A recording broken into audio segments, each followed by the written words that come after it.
So this software is the same software I use when I'm scoring feature films or TV shows or Devo songs or whatever.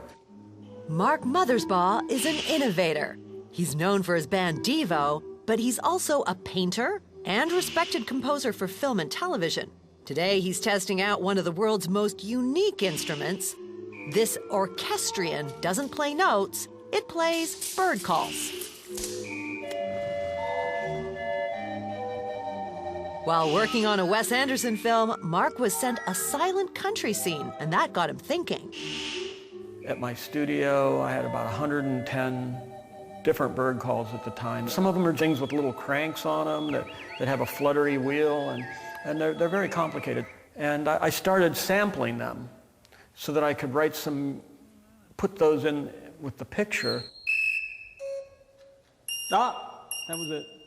I was looking for a way to automate them so that they would be acoustic and they'd be real bird calls in a real environment wherever you were. I was trying to make something that I couldn't even describe. So Mark turned to the Music Man for help at a shop called Ragtime. My name is Ken Calkins, and since I was a child, I was fascinated with automated musical instruments. I built this yesterday from scratch. I've built over 10,000 automated musical instruments. Ken's workshop is a wild collection of cabinets, old instruments, inventions, and inspirations. Ken is he's kind of like a kid at heart.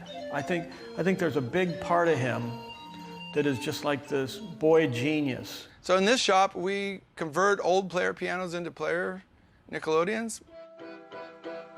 Also do steel drums, marimba, pipes, calliope, 40 different types of drums. The format we use to control our automated musical instruments is called MIDI. It stands for Musical Instrument Digital Interface. It's simply a way of turning on and off notes and controlling their quality. This is a player piano roll, which did the same thing 100 years ago. Each hole is an on, and where there isn't a hole, it's an off. At Ken's shop, they build these pneumatics or valves. The MIDI file on the computer sends a signal to the valve to trigger the mechanics. But it's Ken who makes the instruments play music. So if a song comes to me written for a pipe organ where they're playing notes for a long period of time, it doesn't really work on a steel drum because it'll deaden the sound. So I need to go in and shorten all those notes so it's a ping, just a ping. He mounts a striker that bounces and adjusts the valves to play lightly. If you don't have that short strike, you get this sound.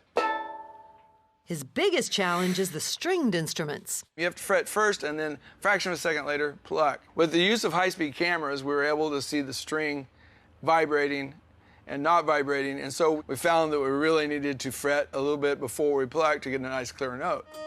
Ken wrote a program to incorporate that delay. Easy enough for a single note, but extraordinary when you see this.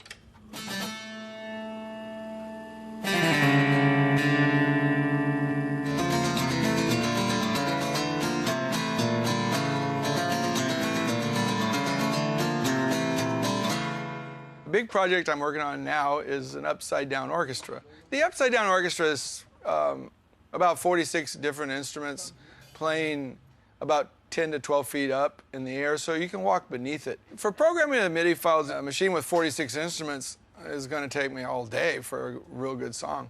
I have to listen to it. I have to massage each track according to the instrument it's going to play. Then I have to make sure it performs the way I want it to.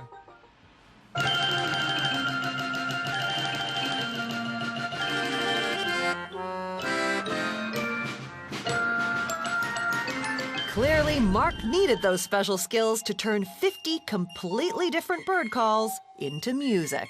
He had to invent some of these mechanics to make them play, because this particular device here, it's a little Brazilian bird call that has, if you can see over here, there's a little tiny wheel that has a rubber band that goes around a round piece of wood in the middle of that bird call.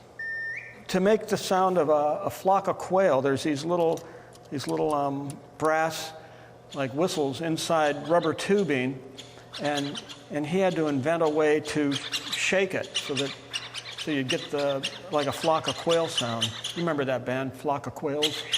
Some calls need 2 actions and 2 keys to be played. I'm glad I didn't have to try to figure that out. You know, it always pleases me to see the smile on people's faces and the wow. I think there's one part of Ken's brain that is like super overdeveloped, and I'm glad it got used in a benignly magnificent way rather than, you know, somebody malevolent getting a hold of him and using it to create some new death ray or something.